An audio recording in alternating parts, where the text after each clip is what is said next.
Kol akong uyab pisot ipatuli kaha nako nino. Ayaw. Ako ma-advise yun nimo no, ayaw ipatuli ng imong uyab kung ang imong uyab pisot. Nganuman kay mao na siya in karong mga panahon na. Kung imong maikumpara good guys, karon nga generation ug sa unang generation, laki na kayo. Daghan na kayo mga changes, nga mga nindot nga mga changes. Kana siya ari na siya sa kategory nga masakop nga food fusion.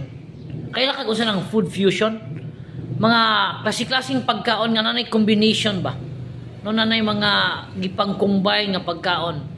So, part na siya na, and then ikaw nga iyang uyab, ikaw may usa sa mga tao nga nag-una ana nga generation nga nakakaon og food fusion. Like ang iyaha is budbud. Budbud with cheese. No? Yung budbud, nay tik-tik.